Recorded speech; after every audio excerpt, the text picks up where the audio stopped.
Hello viewers, আসসালামু আলাইকুম। কেমন আছেন সবাই? আশা করি সবাই অনেক ভালো আছেন, সুস্থ আছেন। আজকে আমি আপনাদের জন্য নিয়ে এসেছি কাটা মশলার গরুর মাংস ঘি। এটা খুব মজার একটা রেসিপি। আপনারা চাইলে কোরবানি দিয়ে বানিয়ে খেতে পারেন। স্পেশাল রেসিপি হিসেবে মেহমানের জন্য রান্না করতে পারেন। তাহলে চলুন দেখি আমি কিভাবে রান্না করেছি, আর আমার সাথেই থাকবেন। বাই দ্য ওয়ে, আমি মলি ফ্রম মনসুর কিচেন। আমার সাথে থাকার জন্য অনেক অনেক ধন্যবাদ। আমি 1 কেজি মাংস নিয়ে নিয়েছি, একটু চর্বি সহ মাংস নিয়েছি, তাতে মাংসর একটা স্বাদ হবে অন্যরকম, যেহেতু এটা মেজবানি স্বাদ থাকবে। আমি এখন মাংসগুলো নিয়ে নিলাম, সাথে দিয়ে দিলাম লবণ, পরিমাণ মতো লবণ দেবেন।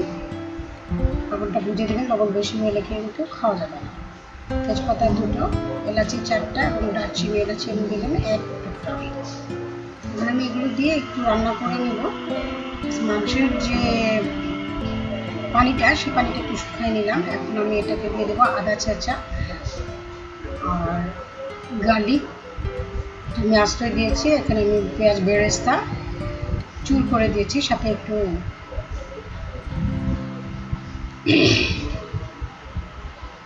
রেড চিলি পাউডার 2 চা চামচ, 1 চা চামচ হলুদের গুঁড়া,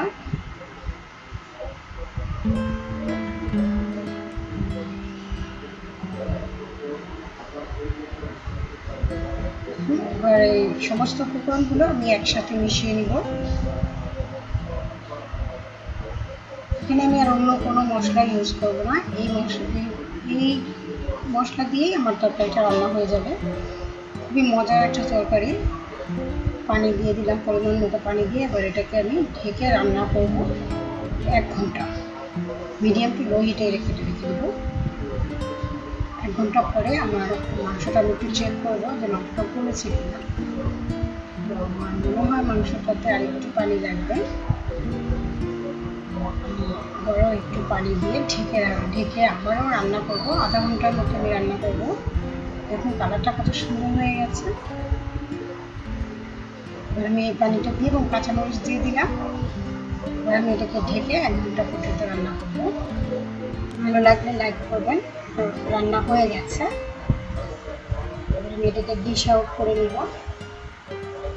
দেখতে পাচ্ছেন কতটা লোভনীয় হয়েছে তরকারিটা। আপনারাও ট্রাই করবেন একবার। আমার ভিডিওটি যদি ভালো লাগে থাকে তাহলে অবশ্যই একটা লাইক করবেন, শেয়ার করবেন এবং কমেন্টস করে জানাবেন আমার ভিডিওটা কেমন হয়েছে। নেক্সট ভিডিও নিয়ে আবারও আপনাদের মাঝে আমি চলে আসবো। সে পর্যন্ত ভালো থাকবেন, সুস্থ থাকবেন। আল্লাহ হাফিজ।